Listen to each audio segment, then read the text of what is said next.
Hi investigators, Mike Evans from the Australian Security Academy, and today we're going to have a look at 21 different types of investigations, and we're going to graphically see them that you will do as a licensed private investigator in Australia. Now, these are coming to you courtesy of YouTube videos, and some are very graphic. If you're at all squeamish, do not watch this live stream. Please go away now. So what I want to convey today is what you will actually do as a licensed private investigator. Now, unlike the police, we don't attend the scene of an accident the moment it happens. We will be there maybe a month, 2 months, 3 months. I've been there up to 18 years later, depending on the matter and depending on who it's with. So these are insurance investigations. And what happens is there's a process. The first part of the process is the injured person needs medical attention first. They've got to get that. They've got to have their broken arm fixed or their car accident injuries fixed or go to hospital, all that. So that's the thing that they're concentrating on, not what's further down the track. Now, further down the track, when as a result of the accident that the person had at work or slip, trip and fall in the shopping centre or at the footy or whatever, then further down the track, when they know the extent of the injuries and they realise they can't use their left arm as well as they used to, and they're a cricketer that's paid really well and they're a left-hander, they've lost a lot of income. So that comes later. So we come into it months after the accident. So that's not unusual. So that's our role as investigators. We go and speak to the witnesses, we inspect the scene, that sort of thing. That's what we do. We're not police who are there straight away. Now, there is one circumstance where licensed private investigators are flown in straight away, and they're flown in by helicopter, and they land on the hospital roof. And basically, when someone dies in surgery, it's a major medical negligence matter. And those investigators will be part of the defence team. They're specialists. That's what they do. So that person dies in surgery, unfortunately, and it's tools down, everything in situ, and the investigators are flown in by helicopter to it straight away to go in and record the actual scene in situ. That's the only time the investigator will attend immediately who's licensed in Australia. Now, it does happen. They're out there. They do that. It's part of the system. So what we do workers' compensation investigations, public liability investigations, general insurance investigations. And here's some of the headlines in my local area about a lady falling in Coles and getting $90,000. And another lady, she slipped in Coles and she only got $880. And a tradie slipped in Coles in New South Wales. He got $300,000 almost. Sounds like a lot of money, but remember, they've got to pay their lawyers out of all that sort of thing. And these people, they're genuinely injured, and it's compensation that they're entitled to. Now, our role as the investigators is usually as part of the defence team. So we're looking at defending the negligence in relation to it. So we go and interview the people at Coles about, their cleaning and their risk management and the surfaces and the CCTV and how fast things are cleaned up, that sort of thing. So that's what we do as investigators. Now, I want to take you through some graphic examples of what you'll actually be going to investigate. Now, these are all accidents, and there are two that aren't, right? There are two that are recreations. One is an animation recreation of a man touching power lines in a scissor lift. Another one is a recreation of a man falling into a conveyor belt and being mangled by it, but it's not actually a man in there. It's just a stuffed pair of overalls. It's a safety video. But there is one where a man does get squashed by a forklift. So let's have a look at some of the things that we will investigate. There's 21 I've got for you here in total. We'll have a chat about it at the end.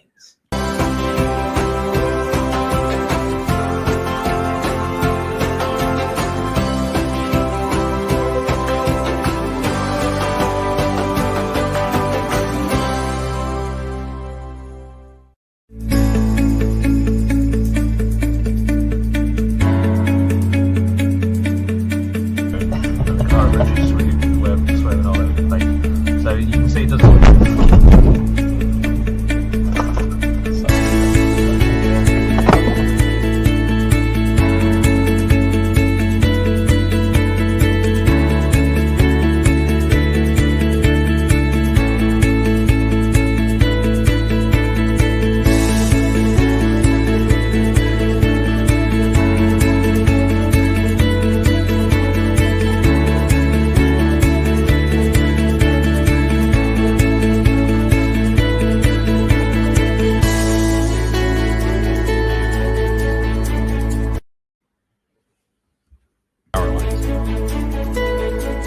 A worker had just arrived at the business next door. She saw the young worker standing in the middle of the elevated platform. The worker began to raise his right arm towards the power lines in what appeared to be a defensive manner. Electricity flashed over from the 25,000 volt line to the worker and traveled through the scissor lift to the ground.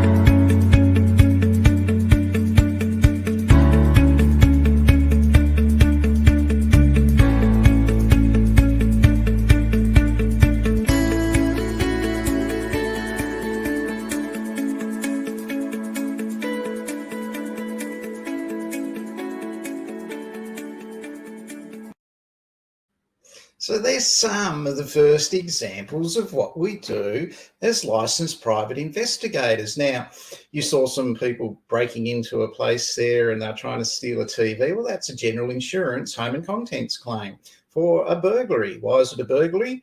Well, there's a difference between a burglary and a break, enter and steal, and that's in your Australian Security Academy private investigator course. That's why people study at the Australian Security Academy, because employers want their new employees to know that sort of stuff. And we teach that at the Australian Security Academy because that's what's required to be in the program. There's nothing to do about policing murder, rape investigations, that sort of thing. What you just saw in the video is what you're actually going to do. So matters like the forklift squash, they're going to look at workers' compensation there. And the things that are really important in workers' compensation are training, supervision, the system of work, what's actually done there, personal protective equipment, warnings, is the person a worker? So all these things come into it in relation to workers' compensation, and that's our role in the those claims. We're usually the defence person. So moving right along, we'll have a look at some more.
So we get that work because those people are covered by an insurance policy, or that workplace is covered by an insurance policy. If someone has their car stolen and it's not insured, we're not going to get that as a job as a private investigator.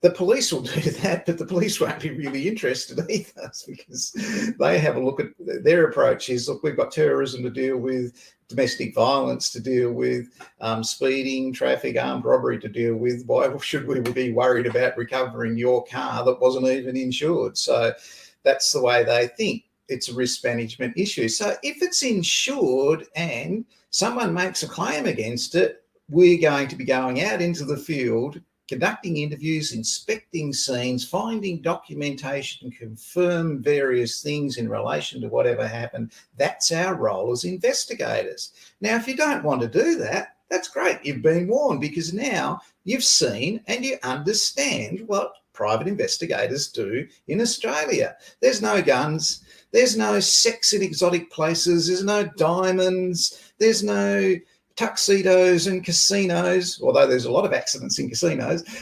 It's just plain old everyday get out and investigate as an investigator type work. And that's what you will be paid to do. So the home burglary one that you saw where the guy's trying to steal the TV, it's a home and contents insurance matter. So is that public liability dog bite, where the dog, if he gets out of that gate because he's trying to bite his way out, comes out and bites a person.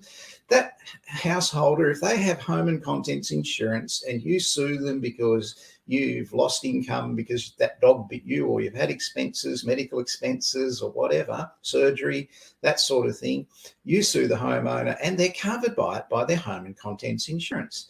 Now, one thing that people don't often understand or know, if you have contents insurance, you don't even have to be paying for your house. You could be renting, but if you have contents insurance, you get free public liability cover for your home and contents insurance.